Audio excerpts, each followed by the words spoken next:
Hello, Ghana.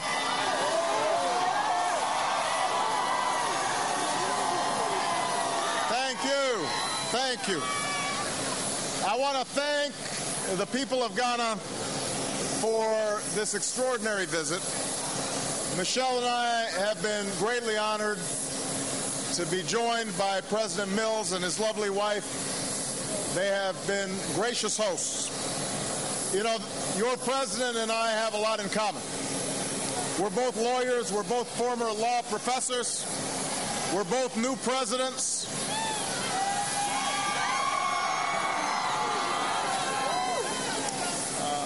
We both like to think of ourselves as athletes.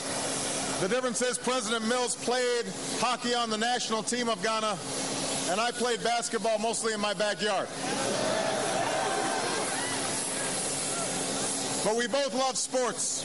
We're both proud of serving our countries. And today I want to honor President Mills for his strong and thoughtful leadership, his devotion to democracy, and his commitment to the future of this nation. I also want to thank the magnificent welcoming committee, including the drummers and the dancers.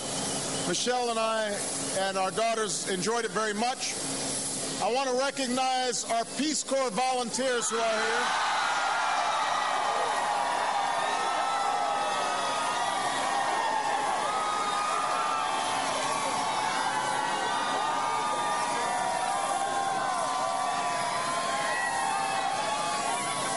You know, Ghana was the very first nation to host young people from the Peace Corps.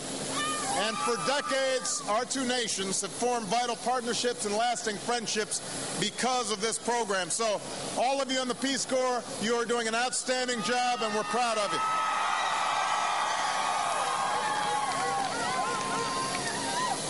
As somebody whose father comes from Africa, obviously this visit has been particularly meaningful for me. I've had a chance to discuss the future of Ghana, but also the future of Africa with President Mills. I've spoken to the Parliament here in Ghana about America's commitment to supporting democracy and development. Michelle and I visited La General Hospital, where we met with beautiful women and their children who are getting the care that they need for a healthy start. And finally, we toured Cape Coast Castle, a place for centuries where men, women, and children of this nation and surrounding areas were sold into slavery. I'll never forget the image of my two young daughters, the descendants of Africans and African Americans, walking through those doors of no return, but then walking back those doors of return. It was a remarkable reminder that while the future is unknowable, the winds always blow in the direction of human progress. At each point of our visit here, I was reminded of the enduring bond between our nations. The men and women taken from this nation helped to build my own. And today, many of our leading citizens trace their roots to these shores. Your first president attended a university in the United States, as did your current one. Great civil rights leaders of America, like Dr. Martin Luther King, looked to the independence movement here in Ghana and asked themselves, if Africans can live freely in Africa, why can't African Americans live freely in America? And immigrants from Ghana and from all across Africa have thrived all across America. Today, both our nations are diverse and vibrant democracies. Here in Ghana, many different ethnic groups speak many languages, but have found a way to live and work together in peace. People here can speak freely and worship freely. You have a robust civil society, fair elections, and a free press, a growing market economy, and a sense of energy and optimism. And every day with its success, Ghana sends a simple message to the world that democracy can thrive in Africa. So we in America are proud of our partnership with Ghana. Together we've worked to advance education and fight poverty. We've made real and measurable strides in fighting diseases from malaria to tuberculosis to polio and neglected tropical diseases. This is a partnership we intend to continue. It's a partnership based not just on shared interests, but on shared ideals. Ideals forged in struggles for independence that have made our countries who they are.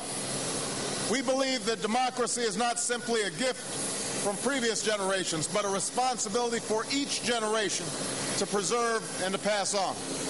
We believe that no one, whether through the influence of politics, the power of money, or the fear of force, is above the law.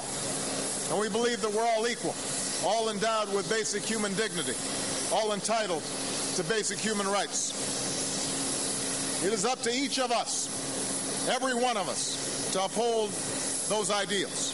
This is true not just in Ghana, but for all of Africa. America wants to partner with the people and nations of Africa, but we all know that the future of Africa is in the hands of Africans. So I especially want to again speak to the young people of Africa. In places like Ghana, you make up more than half the population, and here is what you must know, that the world is what you make it. You have the power to hold your leaders accountable and to build institutions that serve the people. You can serve in communities like these Peace Corps workers and harness your energy and education to renew and build connections between the world. You can conquer disease and end conflict and make change from the bottom up. You can do all that. And I promise you this, if you seize this opportunity, if you take responsibility for your future, America will be with you every step of the way as a partner and as a friend.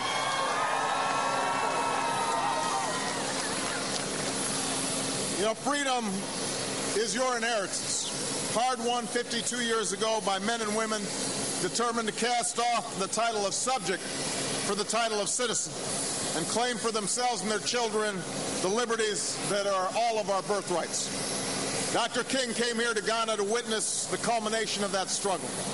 He watched as the Union Jack was lowered and the Ghanaian flag was raised at the Parliament. He marveled at the sight of the Duchess of Kent dancing with the new Ghanaian president at the State Ball. And in a sermon he gave upon returning home to America, he said of this new nation, there is a great day ahead. The future is on its side. Those words ring just as true today as they did more than half a century ago. Great days lie ahead for this nation. The future is on Ghana's side. I promise that America will be with you. And together, we will create a better world. Thank you, Ghana. God bless you. And God bless the United States of America. Thank you.